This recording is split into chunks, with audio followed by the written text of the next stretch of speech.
Se a galera quiser, eu passo isso aqui de novo. Deixa eu só voltar, eu vou voltar rapidinho aqui, só para ficar registrado. Então, eu falei, depois, bom, eu pulei algumas coisas aqui sem gravar, mas tudo bem. Eu falei, relembrei a turbina de Pelton, passei um videozinho aqui, que é só botar no YouTube essas palavras-chave aqui que vai aparecer lá.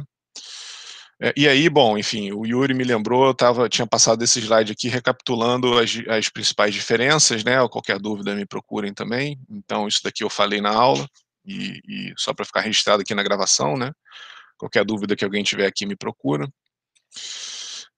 Coisas simples, né? Coisas que a gente já falou, só recapitulando, na verdade, algumas principais diferenças, tá? E aí eu parei aqui, foi quando o Yuri me lembrou de gravar a aula, tá? Então foi pouquinha coisa, basicamente foi um slide e um vídeo que está lá disponível no YouTube para vocês verem também.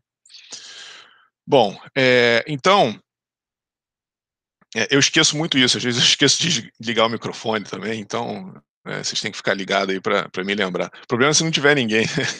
Ih, você tinha me lembrado bem cedo, né, cara? Não esquece de gravar a aula 8:01, eu não vi, dei mole, mas valeu, obrigado. Bom, então vamos lá. Então, a gente estava falando aqui, né, da nomenclatura das turbobombas, aspiração ou sucção, né, entrada. Então, o rotor ou impelidor, que é a parte justamente que faz a mágica, né, é o rotor girando, e aqui no caso ele está girando para cá, a gente vai ver por quê depois. Então, é o efeito de girar o fluido que fornece, ou fornecer rotação ao fluido, desculpa, né, não girar o fluido, mas fornecer rotação a uma massa de fluido que faz a conversão aqui, né, que faz a variação da quantidade de movimento angular do fluido, que o torque, né, recebido aqui varia a quantidade de movimento angular do fluido, e aí é energia, né, a gente associa isso à energia que o fluido ganha para continuar o escoamento ali para o processo. Então ele tem essa fileira de pá, né, ou lâmina solidária ao rotor, tem o corpo aqui, né, ou carcaça, né, e aí essa carcaça pode ser involuta, né, que aí é o formato aqui ou caracol, né, é o formato da carcaça, do dispositivo que engloba ali o impelidor, né, que ele confina o fluido dentro da bomba, e uma parte da conversão de pressão acontece na carcaça também, tá? E a boca de saída, ou de descarga, ou de recalque, que é aqui na saída, né? E aí a gente tem basicamente a mesma coisa para as turbinas, tá? Aqui uma turbina de Kaplan, né? Bom, então, uma tabelinha, né? Recapitulando essas diferenças. Então, as turbomáquinas com seus respectivos fluidos de trabalho e as máquinas dinâmicas com seus respectivos fluidos de trabalho. Então, a gente tem aqui as turbinas hidráulicas, no caso das máquinas motrizes, e as turbobombas, as máquinas operatrizes, né? A gente tem o líquido, né? No caso das turbinas ou turbobombas, a gente tem líquido como fluido de trabalho. E ventilador ou um turbocompressor, a gente tem um gás neutro, a turbina a vapor, o vapor d'água, né? Que gera energia elétrica. A turbina a gás, normalmente de um avião, um gás de combustão. E nas máquinas dinâmicas, né? As bombas volumétricas trabalham com líquido.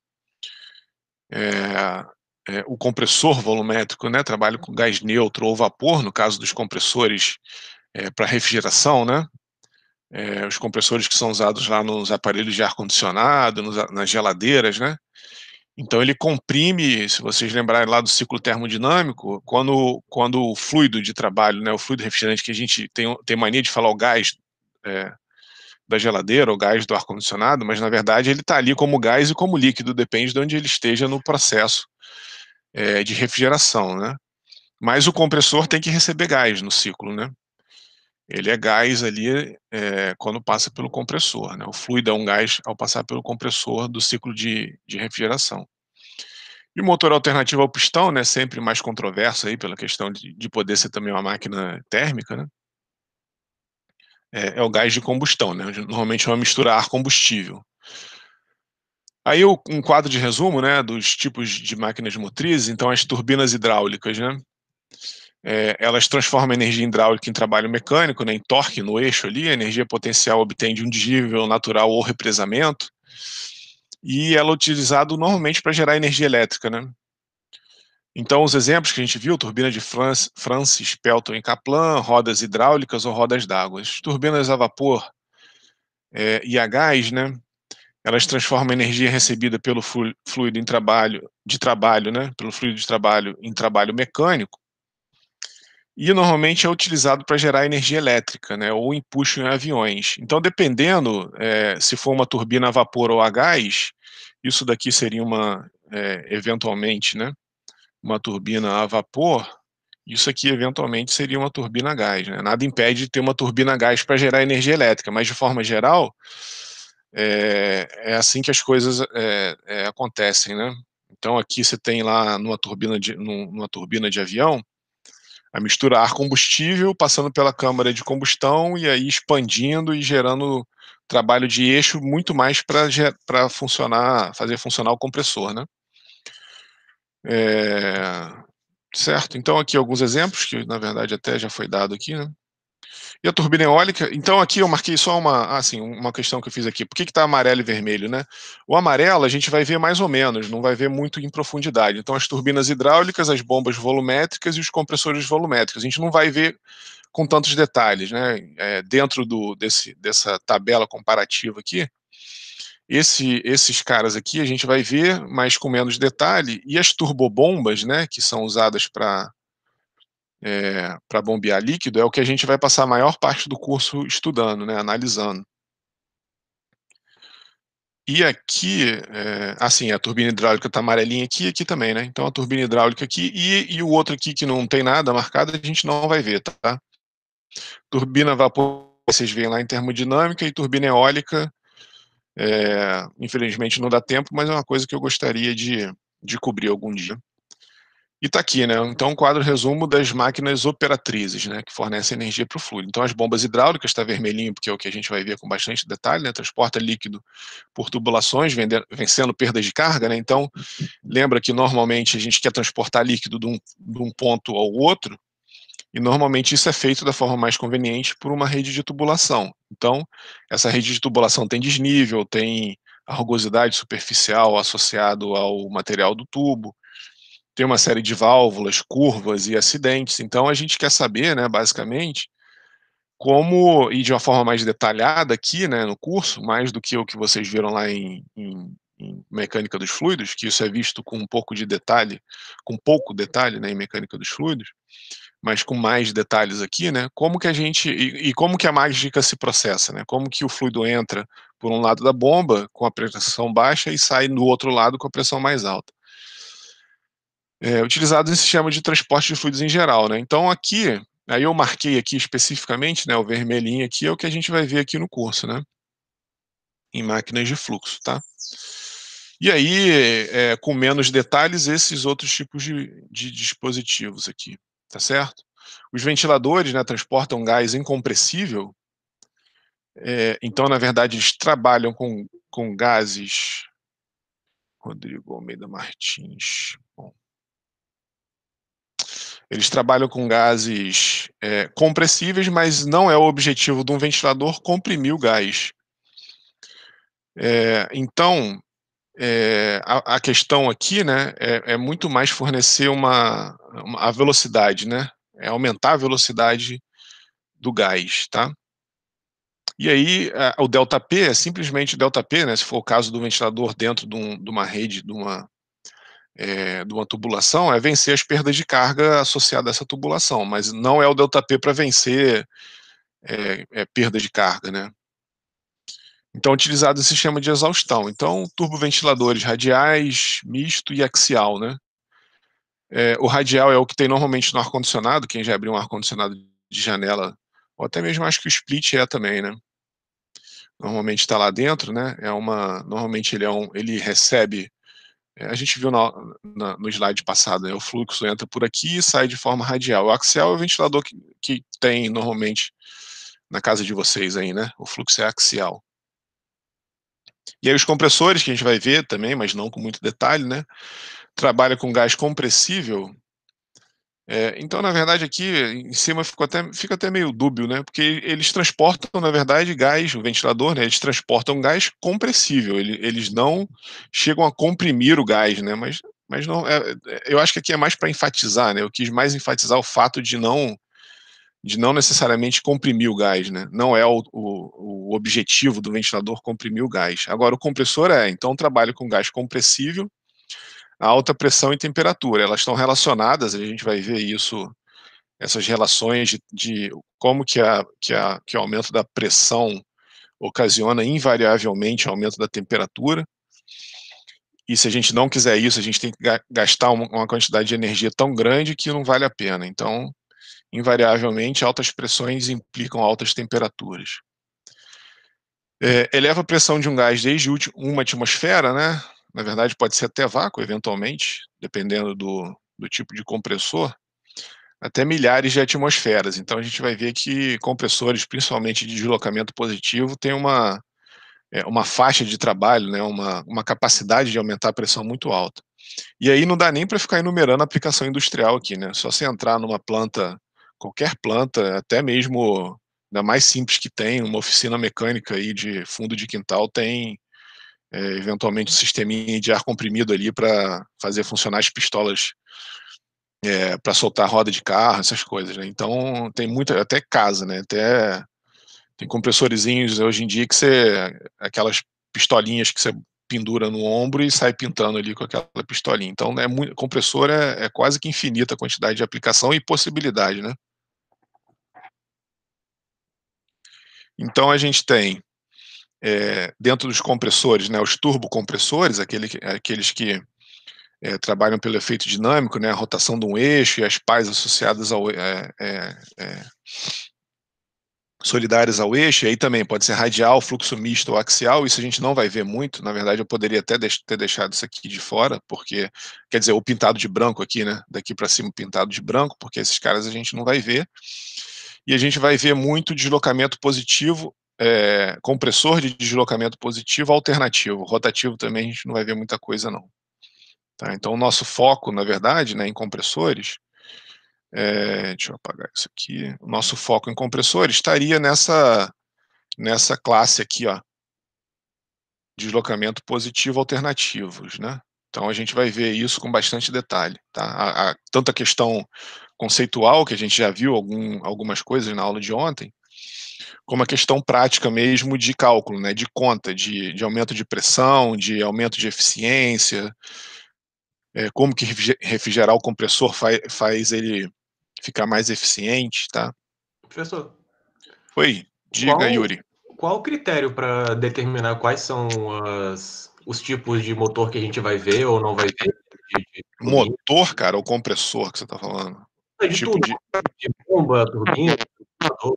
Cara, não dá para ver tudo, cara. Não dá para ver tudo. O fato é esse, tá? Você está perguntando aqui com relação, por exemplo, a esse slide e esses equipamentos? É isso? Essa é a pergunta? Em relação a Como, como que vai eu fiz a seleção do que a gente entendeu? vai estudar? É, Oi. se é coisa que, tipo assim, é porque usa muito hoje em dia, então, o que você falou, porque é mais interessante a gente aprender, ou porque é menos complexo e dá para ver na graduação. Então, um pouco de tudo que você falou, mas basicamente porque esses dispositivos aqui, eles não usam, eles usam um pouco de conceito de termodinâmica e as bombas, as turbobombas, e aqui é vermelho e ficou sumindo, né? As turbobombas usam muito conceito de mecânica dos fluidos. Então, por isso até que normalmente é um professor de mecânica dos fluidos que dá máquinas de fluxo, né? Porque apesar de você ter dispositivos que trabalham segundo o conceito da termodinâmica, você para um pouco assim na parte conceitual, não tem, talvez daria para cobrir a parte de compressores em, sei lá, 1, 2 semanas. A parte de bomba tem tanto detalhe conceitual de mecânica dos fluidos que preenche um curso, entendeu? Ventilador não tem tanto, além da aplicação industrial, mas tem essa questão de ser, na verdade, todos eles, com os conceitos que vocês aprendem na graduação, a gente consegue, dependendo do grau de profundidade, né? Porque observa o seguinte, todos esses dispositivos, existem duas maneiras de descrevê-los. Pelo teorema do transporte de Reynolds, se você lembrar lá de McFlu, isso é uma análise global de todas as formas de energia que, se a gente pegar um volume de controle geral aqui, né, você tem um dispositivo, um tubo, aí você tem uma bomba aqui e tem a saída, certo? Aí você tem uma certa quantidade de energia na entrada e você quer saber quanto que está na saída. Isso aqui pode ser feito de uma forma bem global pelo teorema de transporte de Reynolds, que é o que a gente faz, que é o que vocês veem na graduação, né? Ou pode ser feito por CFD.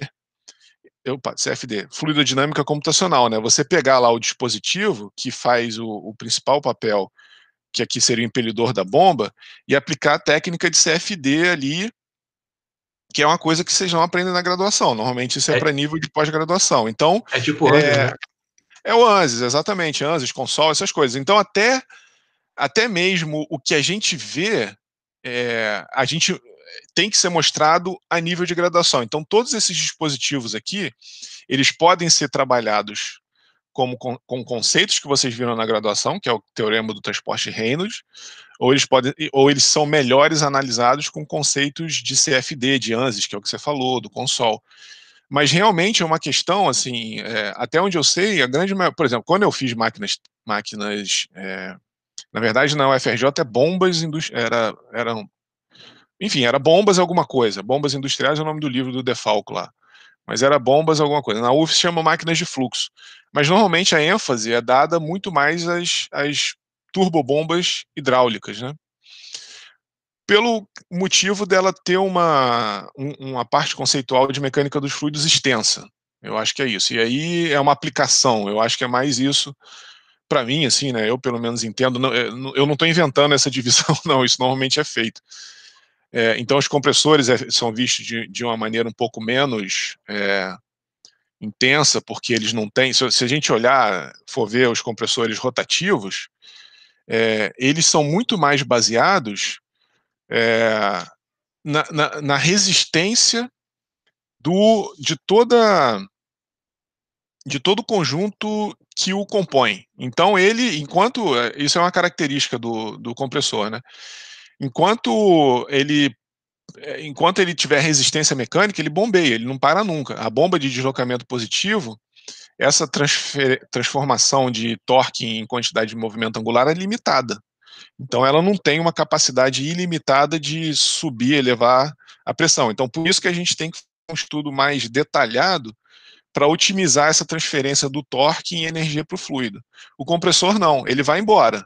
Enquanto alguma coisa não quebrar, ele bombeia. Se você quiser fazer um compressor de um alumínio muito fino, o máximo que ele vai fazer é não atingir uma pressão muito alta. Entendeu? Mas se você fizer um compressor super robusto, ele vai aguentar qualquer pressão que tiver pela frente dele. Então, talvez por essa simplicidade dos compressores, eles são um pouco menos estudados. Tá? Eu acho que é mais isso, cara. A justificativa eu acho que é mais essa. Normalmente é feito. E a turbina hidráulica, qual é a questão da turbina hidráulica? Ela guarda muita relação e muita similaridade com o que a gente vai fazer para a bomba. Porque, basicamente, o conceito que a gente aprender para a bomba acontece o inverso para a turbina, que a gente está transformando torque em quantidade de movimento angular, depois a gente transforma a quantidade de movimento angular em torque na turbina. Tá? Então, por isso que a turbina acaba sendo uma coisa, vamos dizer assim, natural de aparecer. Tá? A turbina a vapor e a gás, vocês veem lá em termodinâmica, a turbina eólica é uma novidade aí, né? Tem pouco livro-texto com isso. Tá bom? Tá justificado aí, cara? Eu acho que é mais ou menos isso. É a simplicidade também do funcionamento dos compressores e talvez a falta de grandes aplicações industriais para ventiladores, que é muito restrito à ventilação, né? Eu acho que é mais ou menos isso aí, cara. Mas tudo pode ser estudado e aí o grau de complexidade quem dá é quem está estudando, certo? Então a gente aqui faz uma análise muito global, né? Pelo teorema do transporte de Reynolds, que é essa questão de você ter uma caixa preta, né? O teorema do transporte de Reynolds é uma caixa preta, se você parar para pensar. Que é o que a gente vai fazer, né? Você tem aqui, isso que eu estava desenhando ali no meio ali, né? Você tem aqui a energia em 1, ele passa por uma caixa preta e sai a energia em 2, tá? Então a gente estuda as bombas hidráulicas à luz desse conceito do teorema do transporte de Reynolds. Mas aí alguém na pós-graduação pode pegar especificamente o impelidor e estudar isso com bastante detalhe. E na verdade, é só um estudo mais detalhado do impelidor, por CFD, lá pelo ANSYS, que você falou, né, que é um software de CFD, que permite otimizar o formato. Tá? O que a gente vai fazer aqui é bem limitado em termos de geometria. Dá para a gente ter uma ideia, a gente vai ter uma ideia da influência dessa geometria aqui do impelidor, né, girando no aumento da energia para o fluido, mas não é muito detalhado não, é muito mais por CFD. Tá? Acho que é basicamente isso, cara. Alguma questão adicional aí? Se quiser falar mais alguma coisa aí, não tem problema não, cara. Pode abrir o microfone aí. Aqui estão algumas divisões, umas comparações entre máquinas de fluxo e de deslocamento, né? São coisas bem... A gente vai passar uma aula falando um pouco mais em detalhe disso, mas é mais para dar uma ideia, né? Então as máquinas... tem coisa até que é intuitiva, né? Então, por exemplo, ó, a máquina dinâmica, ela trabalha em alta rotação, e as máquinas de deslocamento positivo são baixas e médias rotações. Por quê? Se vocês lembrarem lá que as máquinas de deslocamento positivo, elas operam, né, segundo algumas, até segundo, por exemplo, a máquina de pistão, que você tem um cilindro, né, um sistema biela-manivela aqui, que faz o movimento rotativo viral alternativo. Então, isso daqui, o fato de ele estar girando com esse monte de componente mecânico ligado, conexão, mancal aqui, né, os anéis aqui para fazer a conexão. Então, isso daqui fornece uma certa... não fornece, não, mas implica numa certa limitação em termos de velocidade de rotação. Imagina, você vê lá o motor do carro, ele é limitado em termos de rotação, porque ele está girando ali, ele pode, acho que são 6.000 ou 7.000 RPM, que é uma coisa absurdamente alta, né? De Fórmula 1, acho que vai até 11.000. Mas, claro, né, quanto maior a velocidade de rotação, maior o torque. Então, por isso que a gente gostaria que o motor do carro girasse mais rápido, né? Mas existem essas limitações intrínsecas aqui, né, inerentes ao processo de rotação, de fornecimento de energia, né?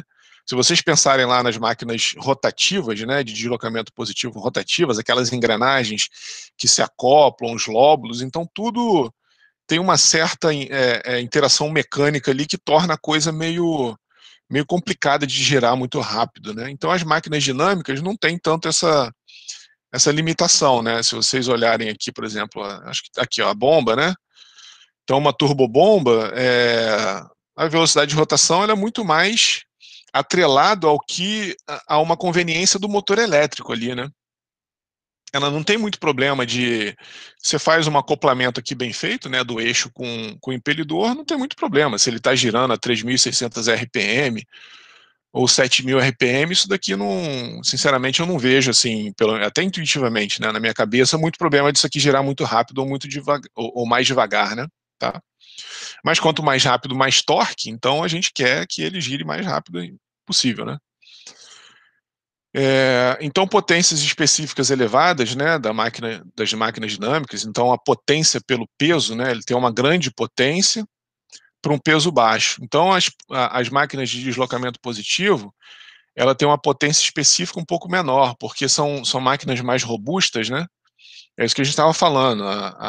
Esse tipo de dispositivo aqui, esse tipo de pistão, de mecanismo de aumentar a energia do fluido, ele só para quando alguma coisa quebra, ele não para nunca. Enquanto que as turbobombas, ela tem aquilo que eu estava falando, né? Ela tem um certo limite de fornecimento de energia que é dado, que a gente vai estudar pelo teorema do transporte de Reynolds, que simplificando na nossa análise, né, vai depender dos vetores de velocidade na entrada, no olho do impelidor, né, que está aqui na entrada, e na saída.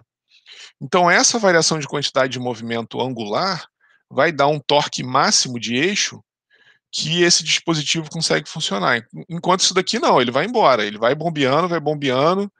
Se você fechar uma válvula na frente de uma bomba ou de um compressor, ou de uma bomba de deslocamento positivo ou de um compressor, alguma coisa vai quebrar. Por mais que ele seja projetado para funcionar naquela condição, se você fechar uma válvula, ferrou, alguma coisa quebra. A bomba, ela queima porque o fluido não está circulando ali, não está refrigerando, não está refrigerando a máquina, né? E ela começa a esquentar muito, mas não é o aumento de pressão que faz com que ela, se você fechar uma válvula, né? Não é o aumento de pressão que faz com que ela estrague e ela não vai quebrar nada, não tem muito questão de segurança de linha e tudo mais. Aqui você tem que ter uma válvula de alívio, né? Porque ela tem que ser muito pesada, né? Esse tipo de dispositivo aqui, ainda mais quanto maior a pressão que você quer desenvolver, mais robusta ela tem que ser. Bom, uma coisa até relativamente óbvia aqui, né, das máquinas dinâmicas, não existe nenhum dispositivo com movimento alternativo, normalmente elas giram. E aqui as bombas de deslocamento positivo podem ou não ter um movimento alternativo, né? A gente viu alguns dispositivos que são rotativos. Pressão de trabalho média e baixa, isso que eu estava falando aqui, está totalmente associado com isso que eu acabei de falar. E as bombas de deslocamento positivo é quando a gente quer uma pressão alta para muito alta, né? Então fica meio genérico isso, né? O que é pressão alta e muito alta? Eu vou dar alguns valores até num gráfico aqui, mas lembrando, eu sempre gosto de falar isso, que são valores de referência, né? A indústria sempre prega umas peças assim, em termos de capacidade. Eles desenvolvem coisas que eventualmente não deveriam ser. Eu vou mostrar até um exemplo da indústria de petróleo. Então, não são eficientes para viscosidades elevadas, as turbobombas, né? Elas têm muitos caminhos estreitinhos, a gente vai ver a geometria aqui do impelidor, o fluido passa, ele pode ter uma perda de carga enorme quando a viscosidade começa a ficar muito grande aqui, a gente vai ver com detalhe a geometria do impelidor mais para frente. Enquanto que as bombas de deslocamento positivo, elas são adequadas para trabalhar com fluidos de viscosidade elevada. Então, de forma geral, é isso que acontece. Então, fluidos, óleos pesados são bombeados. Então, se vocês olharem no motor do seu carro, toda a bomba de óleo, bomba de direção hidráulica, bomba de, sei lá, bomba de tudo que você imaginar de fluido muito viscoso, eu vou ter, também vai ter alguns exemplos aqui, né? Vai ser uma bomba de deslocamento positivo, seja uma bomba de engrenagem, normalmente é uma bomba de engrenagem, que ela ocupa um pouquinho menos de espaço no motor, né? Enquanto que a bomba d'água, né, de um carro, normalmente ela funciona segundo o princípio das máquinas dinâmicas. E aqui, de novo, né, é isso que eu estava falando, que eu acabei de comentar aqui, que eu falei que eu iria falar da indústria de petróleo, é justamente isso. Existe um tipo de bomba que é colocado dentro do poço de petróleo, que é uma bomba centrífuga, é uma bomba dinâmica para bombear óleo.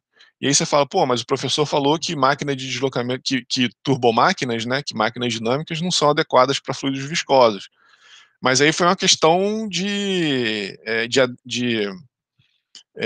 o que era melhor para encaixar dentro do processo. Então, um tubo, é, um, um, é, um, um poço de petróleo, né, normalmente ele tem, não sei, 10 polegadas, 8 polegadas, 12 polegadas, então dificilmente você conseguiria colocar uma bomba de deslocamento positivo ali dentro. Enquanto que uma bomba dinâmica, né, uma turbobomba, a gente vai ver que o pessoal desenvolveu uma muito adequada, que tem um diâmetro certinho para encaixar ali dentro. Então, é uma turbomáquina que foi usada para fluidos com viscosidade elevada, né? Então, se a gente fosse seguir a risca essa tabelinha aqui, o cara que tivesse uma visão muito restrita, né, isso daqui é muito mais um guia, né, a esses guias, então vocês têm que ter sempre a cabeça aberta, né, nunca se limitem a essas limitações, porque eventualmente são desenvolvidas, existem ideias que são desenvolvidas de é,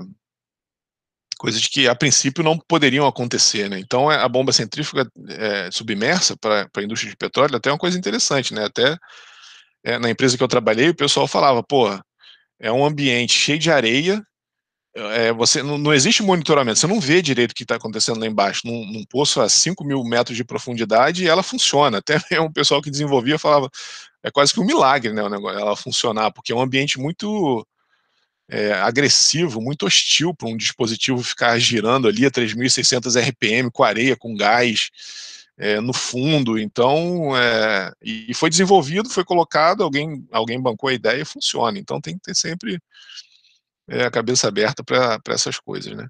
Bom, então uma máquina dinâmica, né, tem a vazão contínua, e a máquina de deslocamento positivo, na maior parte dos casos, é uma vazão intermitente, de novo, né, até pelo princípio de funcionamento dela. À medida que você sobe aqui o pistão, né, você manda, vamos dizer assim, uma golfada de fluido, né? Então você sobe o pistão, aí vai um pouquinho de fluido. Aí quando o pistão abaixa, você aspira da sucção. Aí quando sobe, você descarrega um pouquinho. Então ele vai nesse... a característica do escoamento, na maior parte das vezes, é intermitente, né? Enquanto que aqui nas turbomáquinas é uma vazão contínua. O fluido está continuamente passando ali pela máquina, tá? Mas existem, claro, né? Existem casos de máquinas que a vazão não é intermitente de deslocamento positivo, mas de forma geral ela é. Aqui a energia cinética surge do processo de transformação de energia, que é justamente a rotação da bomba, né?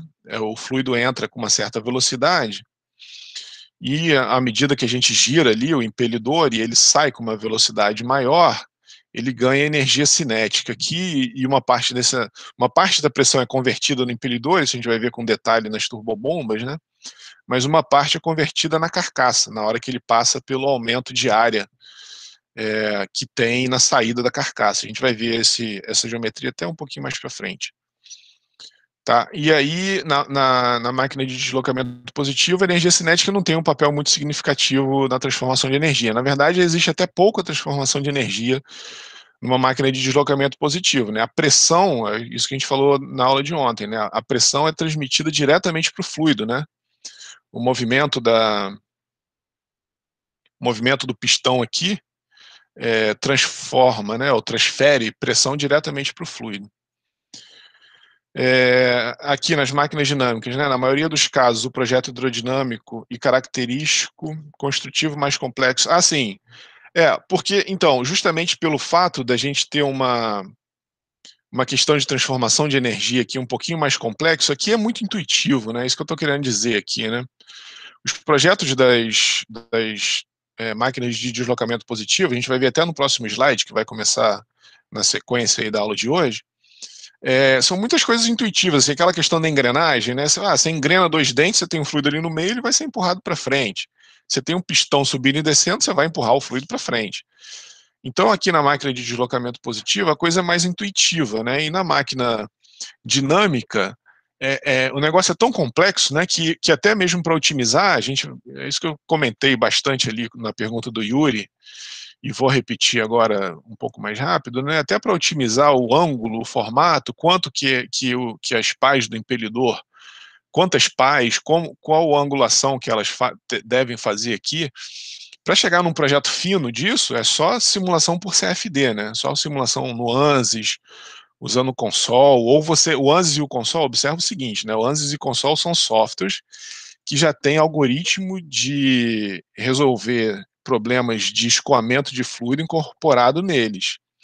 Você pode fazer na mão também, você pode pegar o MATLAB, o Matemática e desenvolver as equações. O ANSYS e o console são caixinhas pretas, né, você desenha a sua geometria, fala o que está acontecendo, fala que a bomba está girando, desenha lá a geometria das pás do impelidor e ele vai, e aperta um botão lá, run, puff, e ele vai cuspir algum resultado. E você que tem que correr atrás de analisar e interpretar fisicamente esse resultado. Enquanto que, se você desenvolver na mão as equações de Navier-Stokes, da conservação da massa, você joga lá no MATLAB para resolver as equações de movimento, né, na forma diferencial. Então, é isso que eu estou falando aqui. As máquinas dinâmicas, elas têm uma característica construtiva um pouco mais complexa por causa disso. Não é tão óbvio, né, como que a conversão de energia se processa nelas. Enquanto numa máquina de deslocamento positivo, a coisa é um pouco mais direta, mais óbvia, né. Então tá aqui, ó. Isso daqui é uma coisa que bota um pouco mais de número, né, um pouco mais de sentimento, mas de novo, cuidado com essas comparações, né. Aqui a gente tem uma comparação de bombas, ó. Então, em termos de vazão e de head, né? O head aqui é energia. Se vocês lembrarem lá da mecânica dos fluidos, isso é uma forma de escrever energia na forma com a unidade de metro, né? Se a gente escreve a equação lá por exemplo, de Bernoulli, né? P sobre ρ mais V ao quadrado sobre 2 mais GZ igual a constante, né? Então, se a gente dividir isso tudo por G, a gente fica P sobre ρg, 2G, e aqui fica o Z. Então, todos os termos de energia aqui do escoamento, eles têm a unidade de metro, né?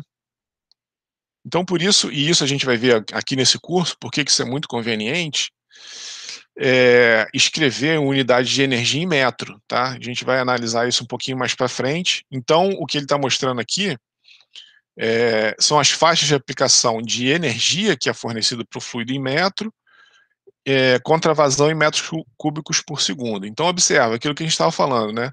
Baixas vazões e altas pressões, altas energias, a gente estaria com bombas alternativas. Vazões e pressões médias, bombas rotativas, né? As bombas volumétricas, né? Aqui seriam as volumétricas rotativas. Quando a gente quer vazões um pouquinho maior e pressões um pouquinho menor, bombas centrífugas. Na medida que a vazão vai aumentando, bombas de fluxo misto, e aqui as bombas axiais, né? Aquelas bombas que elas entram e saem, a entrada e a saída pelo impelidor ali, né?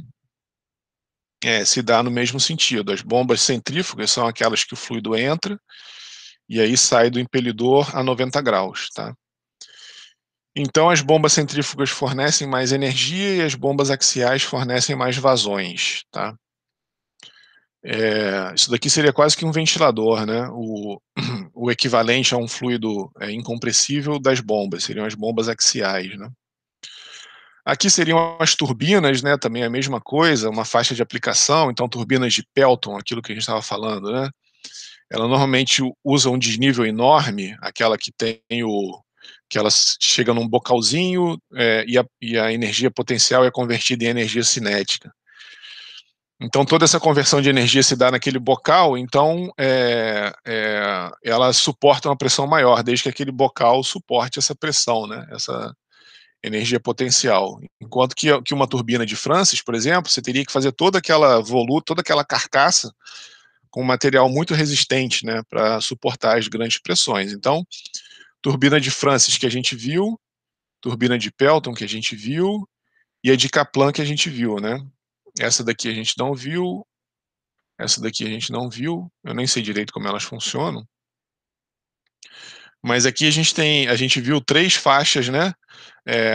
Baixa vazão e alto head, vamos dizer assim, né, média vazão e médio head, uma de Kaplan que é baixo head e alta vazão, né, que seria aquele de hélice, né. E aqui os compressores. Então, o compressor bem parecido com a distribuição de bomba, os compressores alternativos para altas pressões e baixas vazões. E aí a gente entra nos centrífugos, né, para vazões maiores e pressões menores. Aí o axial, ele é um dinâmico axial. E aí as coisas intermediárias, né, os ventiladores, até que você vem aqui no ventilador, né, que um ventilador é um compressor que não comprime, né, que ele só quer fornecer velocidade ali para o fluido. Bom, então aqui eu sempre gosto de deixar as referências, né, todo o material que eu usei no preparo dessa aula para ficar referenciado, né, porque só para dizer de onde que eu tirei e para ficar devidamente citado a fonte, né, de referência. Algumas coisas eu posso ter tirado da minha cabeça, mas a grande maioria eu tirei desses livros aí, tá bom? Bom, são 8h53, vamos dar uma paradinha de 10 minutos, aí a gente entra no próximo assunto aí, que a gente vai falar especificamente de bombas, tá? Daqui a 10 minutinhos. Beleza? Então são